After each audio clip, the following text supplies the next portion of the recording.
자, 어제부터 국회에서는요, 이 때 아닌 이 카카오톡 검열 논란이 좀 뜨겁게 이어지고 있습니다. 전영기 의원의 발언이 논란이 된 건데 먼저 한번 직접 들어보시죠. 카카오톡을 통해서도 내란 선전과 관련된 가짜 뉴스를 퍼나른다라는 것은 충분히 내란 선전으로 처벌받을 수 있음을 말씀을 드리겠습니다. 그리고 단순히 퍼나르는 일반인이라 할지라도 고발하겠습니다. 그런 내란 행위에 가담하는 일들이 없도록 하셔야 된다는 말씀드리겠습니다. 이상입니다. 제가 좀 설명을 드리고 양쪽의 이야기를 좀 이번엔 이 부분에 관해서 좀 차분히 좀 들어볼 필요가 있을 것 같아요. 카카오톡을 통해서라도 이 내란 선전과 관련된 가짜 뉴스를 퍼나르는 것은 충분히 내란 선전으로 처벌받을 수 있다. 그러니까 고발하겠다. 이렇게 전영기 의원이 발언을 한 겁니다. 저 내용의 발언의 문제점은 뭐고 또 어떤 부분 때문에 저렇게 했다라고 생각하시는지 좀 정리를 해주세요, 입장에서. 일단 결론부터 말씀드리면요. 내란 선전죄로의 처벌은 불가능하고 따라서 그런 고발도 성립이 안 됩니다. 네. 왜냐하면 우리 대법원 판례는 비상계엄 선포가 내란의 수단이 된 경우에 그 비상계엄이 종료됨으로써 내란 행위가 종료됐다고 판단하고 있거든요. 예. 이게 대법원 전원합의체 판례입니다. 그리고 내란 선전죄는 이미 종료된 내란에 대해서 성립하지 않아요. 종료된 내란에 대해 성립하지 않는다. 그렇습니다. 그래서 현 시점에서 이제 비상계엄의 정당성을 주장하는 어떤 인터넷 게시물 같은 것이 있다고 했을 때 그것의 적절성과는 별개로 내란 선전죄로 처벌하는 것은 불가능합니다. 그러니까 전용기 의원의 태도는 지금 뭐가 문제냐면요. 네. 본인이 법률 전문가는 아니잖아요. 예. 그럼 뭐든 물어봐야죠. 당내 율사 출신 의원들 많잖아요. 그리고 모르는 걸 알게 됐으면은 신중하게 발언해야 됩니다. 그리고 무엇보다도 헌법기관인 국회의원이 국민을 고발하겠다는 방식으로 겁박을 해서 문제를 해결하려고 하는 것은 매우 잘못된 것입니다. 이것은 예. 민주당에는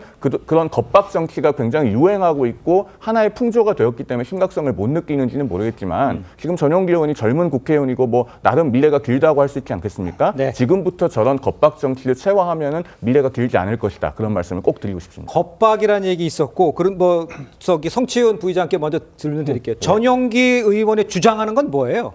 그러니까 지금 국민의힘을 비롯해서 그리고 국민의힘 뭐 유튜브라고 해야 될까요? 예. 보수 진영의 유튜브에서 처음에 사실 12월 3일 날 비상계엄이 나온 직후의 초기에는 예. 이 비상계엄의 뭐 정당성을 이야기하는 사람이 없었거든요.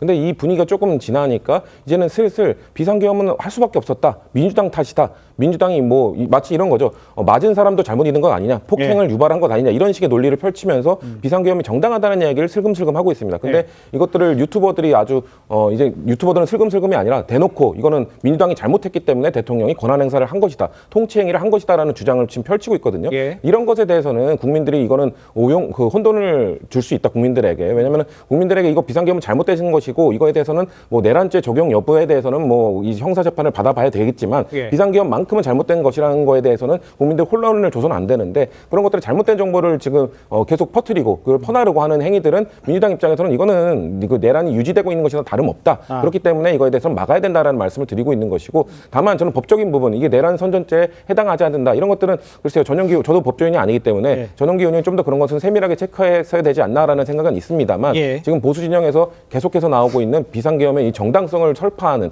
전파하는 이 내용에 대해서는 저는 단호하게 대처할 필요가 있다는 말씀을 드립니다. 그렇다고 해서 국민을 이렇게 하게 못하게 검열한다는 것 자체는 좀 어려워 보이는데 비판을 많이 하시잖아요. 좀 정리를 해주세요. 예, 제가 어제 그 대변인 논평도 하고 또 국회에서 온마이크로 또 브리핑도 했었는데 사실 이것은 민주당이 좀 이 비상계엄이라는 것을 빌미로 해서 마치 비상계엄을 법이 됐건 뭐가 됐건 만능으로 다 주무를 수 있는 치트키처럼 생각을 하고 있는 것 같아요. 사실 저희 국민의힘이 지금까지 민주당에서 뭐 대통령을 내란 수괴라고 지칭을 하고 국민의힘을 뭐 내란 동조당이라고 지칭을 하는 거에 대해서 저희가 법적으로 맞지도 않고 정치적으로도 맞지 않다라고 보지만 인내했습니다. 왜냐하면 저희가 저런 어떤 불안정한 이 소요 사태가 벌어짐에 있어서 책임이 있다라고 생각을 했기 때문에 그런 것들을 인내를 하고 있었던 건데 이제 민주당이 그러다 보니까 이제 행정부를 겁박해서 뭐 탄핵을 시키겠다라고 압박을 하고 뭐 사법부의 사법 질서를 어지러뜨리고 이제 한 발 더 나가서 이 시민사회 공론장 기능까지 좌지우지하겠다라는 아나무인의 태도로 보여요. 이런 것들에 대해서는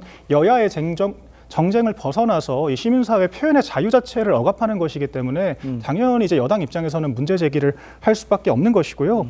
이에 대해서 또 전용기 의원이 보이는 태도가 또 대단히 부적절하다라고 생각을 합니다. 그러니까 김민전 의원 같은 경우에 민주당이 뭐라 그랬습니까? 제명을 하라고 하지 않으셨습니까? 근데 김민전 의원은 큰 잘못을 했지만 거기에 대해서 사과를 하고 반성하는 태도를 보이고 있는데 전용기 의원은 법적으로 성립하지도 않는 죄목으로 이 국민들을 소위 입틀막을 하겠다라는 잘못된 주장을 펼치고도 반성을 하는 것이 아니라 야, 윤석열 대통령도 표현의 자유를 침해하지 않았느냐라고 오히려 적반하장 항변을 하고 있는 것이거든요. 예. 그러니까 저는 이것이 민주당이 비상계엄을 명목으로 뭐든지 좌지우지할 수 있다라는 예. 좀 다소간의 착각에 빠진 게 아닌가. 예. 이제 이런 좀 의구심이 들고 자중할 필요가 있다라고 생각합니다. 알겠습니다. 교수님께 잠깐만요. 제가 하나만 더 소개해 올리고 기회를 드릴게요. 이런 그 이제 반발은 그 국민의힘 의원들 이제 캠페인으로까지 지금 이어지고 있는 상황이에요. 화면을 좀 보시면요. 지금 나경원 의원 같은 경우에 탄핵은 무효입니다. 내란 선전으로 나를 고발해 주십시오. 이렇게 얘기를 하고 있고요. 저런 캠페인은 지금 나경원 의원 것만 잡혀 있는데 저 김재섭 의원도 있어요. 김재섭 의원도 있었고요. 여러 의원들이 이제 저런 캠페인까지 하고 있어요. 그렇다면 이것을 어떻게 보십니까? 지금 민주당이 말이죠. 대단히 조심해야 돼요. 지금 가만히 보면 이 제가 아까 잠깐 그런 말씀 드렸잖아요. 이 프레임이 묘하게 되고 있다고. 예. 이게 지금 여야 대결 그리고 진영 대결로 지금 프레임이 바뀌고 있는 국면이에요. 제가 볼 때. 아주 기기묘묘한 국면인데 그러니까 비상계엄의 이 반헌법성, 위헌성 이런 것보다도 양대 이제 진영들이 이제 한남동 관저 앞에서 모여서 서로 이제 집회하고 국가 간의 충돌, 무력 충돌 얘기하고 시나리오 얘기하고 또 뭐 경찰 특공대가 말이 되냐 이러고 있는 거 아니에요? 또 대통령을 어떻게 체포하느냐 말이 그렇지 일국의 대통령인데 뭐 이런 얘기가 나오고 있는데 예. 이 지금 얘기 나온 게 그거 아니에요? 시민사회의 표현의 자유 공론장. 전 그렇게 그야말로 가짜뉴스 퍼나르고 비상계엄이 정당하다고 얘기하는 것도 표현의 자유일 수 있어요. 생각이니까. 예. 근데 그런 것도 저는 뭐 정치학자니까 법률가가 아니니까 과연 그런 거를 저기 사회학에서 말하는 하버마스가 말하는 그런 그 공론의 장으로 보는 게 맞는 것인지 예. 이제 그걸 하나 좀 제기하고 싶고 말이죠. 사회과학적으로 말이죠. 법률적으로는 아니더라도 또 하나 문제가 민주당이 조심해야 된다는 얘기 뭐냐면 지금 국민의힘 대 민주당의 그 지지율 보세요. 수치는 얘기 안 하겠습니다만 그렇죠. 거의 지난 주말에 갤럽 나온 거 있잖아요. 예. 이게 전 이해가 좀 안 가긴 합니다만 그게 현실이라면 말이죠. 왜 그럴까 생각해 볼 필요가 있어요. 민주당이. 아. 이재명 대표에 대한 거부감 다 얘기하고 있는 것이고 박근혜 전 대통령 탄핵에 대한 학습 효과 이런 거 다 아는 얘기들인데 네. 아무튼 저런 전현기 의원이 저런 말이 보세요. 나경원 의원이 기다렸더니 저렇게 얘기하는 거 아닙니까? 나를 뭐 고발해라 이렇게 나오잖아요. 네. 저게 정치 레토릭이거든요. 이게 프레임이에요. 이게 양당의 지금 전략으로 서로의 속는다 아는 거 아니겠어요? 이재명 대표는 가능하면 탄핵을 좀 빨리 하려 하는 것이고 네. 국민의힘은 좀 늦춰서 이재명 대표의 적어도 2심 판결은 나오겠다. 예. 그걸 보려는 거 아니겠어요? 근데 그 프레임에서 자꾸 양쪽에 걸리고 있는 거라고요. 아, 제가 제 3자적 관점에서 볼 때 예. 민주당의 전현기 의원 이 말은 아주 빌미를 크게 제공했어요. 아. 제가 볼 때 이건 대단히 민주당이 앞으로 나아가는 데 있어서 대단히 조심해야 된다. 제가 민주당 국장은 이런 아닌데 그런 말씀 드리는 알겠습니다. 겁니다. 예. 그러니까 적절치 않았다는 얘기를 지금 해주는 것 같은데 일단 그 법적으로 좀 해석할게요. 그 내란 선전죄 나를 고발해줘. 그 뜻은 뭐 아니다. 내란 선전죄는 절대로 된 거 아니다. 이런 얘기잖아요. 설명을 좀 해주세요. 그게 제가, 맞는지 안 맞는지. 그게 제가 설명했는데. 앞서 말씀드린 예. 겁니다. 그러니까 내란 선전죄는 종료된 내란에 대해서는 그것을 동조하는 내용을 올리더라도 내란 선전죄로 처벌하는 것은 불가능합니다. 예. 그래서 앞서도 말씀드렸지만 대법원 전원합의체 판례가 비상계엄이 내란의 수단이 된 경우에는 비상계엄이 해제됨으로써 내란이 종료됐다고 보는 거예요. 예. 그래서 지금 상태에서는 저것을 내란 선전죄로 처벌할 수는 없는 겁니다. 물론 비상계엄을 옹호하려고 드는 행위는 부적절한 것이 맞습니다. 그런데 민주당이 그런 부분을 정말 무겁게 여긴다면요. 그걸 공론의 장에서 설득력을 얻음으로써 극복하려고 해야 돼요. 저걸 국민을 고발하겠다고 해서 형사처벌을 시키겠다고 함으로써 겁박하는 방식으로는 절대 문제가 해결되지 않는다. 지금 국민의힘에서는 그 지점을 지적하는 겁니다. 알겠습니다. 일단 이런 상황이 벌어지니까 주진우 의원은요. 전영기 의원의 해당 발언에 대해서 형사 고발하겠다고 밝혔습니다. 주 의원의 발언을 한번 듣고 오겠습니다. 어떻게 국민을 상대로 이렇게 협박을 할 수가 있습니까? 윤석열 대통령을 편들거나 국민의힘 논리를 펼치거나 아니면 민주당을 비판하거나 이런 국민들은 전부 다 내란을 선동한다는 프레임으로 덮어 씌우려는 것입니다. 이런 발언이야말로 협박죄가 될 수 있고 강요죄가 될 수 있고 내란 선동죄로 절대 처벌될 수 없는 사안들이거든요. 내란 선동죄로 처벌할 수 있다라고 동네방네 떠들고 다님으로써 허위사실 공표죄도 저는 성립한다고 생각합니다. 그래서 다음 주 초에 즉시 고발을 하겠고요. 검열을 하고 이렇게 한다는 것은 북한에서나 할 법한 짓이죠.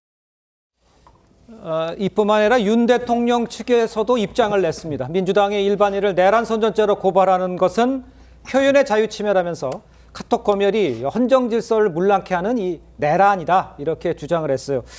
물론 성치윤 부의장께서 답을 주셔야겠지만 지금 주진우 의원도 얘기했고 윤 대통령 측에서 얘기한 건데 아까 말한 것처럼 이 내란 선동죄 요거를 잘못 해석하고 있는 상황 아닙니까? 저도 아까 그래서 법률적 검토가 좀 더 필요하지 않았을까라는 네. 아쉬움이 있다고 말씀드린 겁니다. 그러니까 예. 사실상 이렇게 비상계엄을 정당화하고 이런 내용들이 내란이 유지되고 있는 것 아니냐라는 것은 정치적 레토릭으로 가능하죠. 정치적 레토릭으로 뭔가 국민의힘이나 보수진영이 그런 거에 대해서 비판을 할 수 있으나 이것을 법적으로 내란 선전죄로 이걸 처벌할 수 있는가 이건 또 다른 부분이기 때문에 네. 이거에 대한 뭐 세밀한 검토가 없었다면은 저는 전용기 의원이 그래서 지금 내용을 또 반박을 한 거 보니까 가짜 뉴스를 퍼뜨리는 거에 대해서 나는 막자라는 취지였다라고 한다면 처음부터 내란 선전죄, 내란 선동죄가 아니라 가짜 뉴스를 퍼뜨린 것으로 뭔가 고발하겠다라든지 그런 식으로 좀 대응을 했으면 좋지 않았을까? 저는 전용기 의원이 좀 빠르게 수습하는 게 좋지 않을까라는 생각을 합니다. 알겠습니다. 전원기 의원이 빠르게 수습하는 게 좋다고 얘기를 해줬습니다만 직접 전원기 의원도 이런 얘기를 했어요. 이런 여당의 맹공에 이제 전원기 의원은요.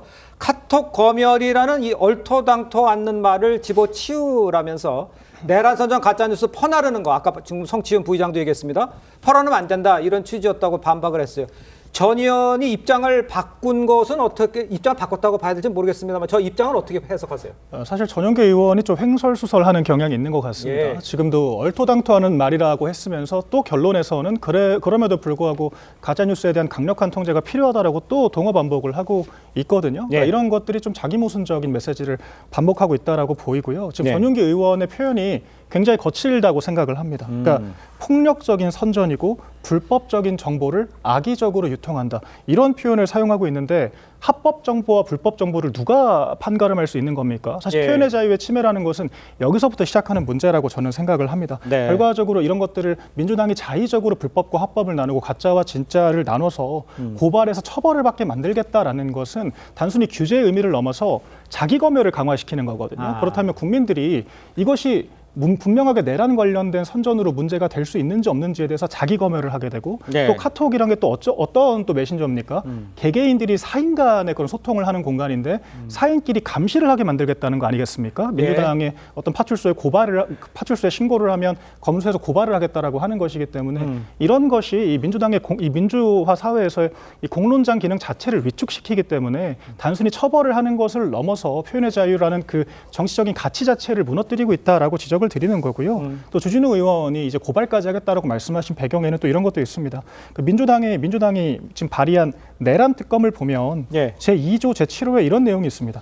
내란 행위 선전 선동 혐의에 대해서 기간 제한 없이 수사하도록 한다라고 네. 되어 있고 또 제10호에는 내란 관련된 고소 고발건 모두를 포함하도록 한다라고 되어 있어요. 그러니까 예. 쉽게 말해서 전용기 의원 개인의 주장이 아니라 그러니까 민주당 이런 표현의 자유 자체를 전방위적으로 통제하겠다라는 것을 특검에도 담고 있다라는 겁니다. 그래서 예. 제가 이게 민주당의 비상계엄이라는 것을 빌미로 정말 이 사법 행정을 넘어서 이 시민사회까지 검열하려고 드는 것이 지금 정말 선을 넘었다. 이 지점을 지적드리는 알겠습니다. 것입니다.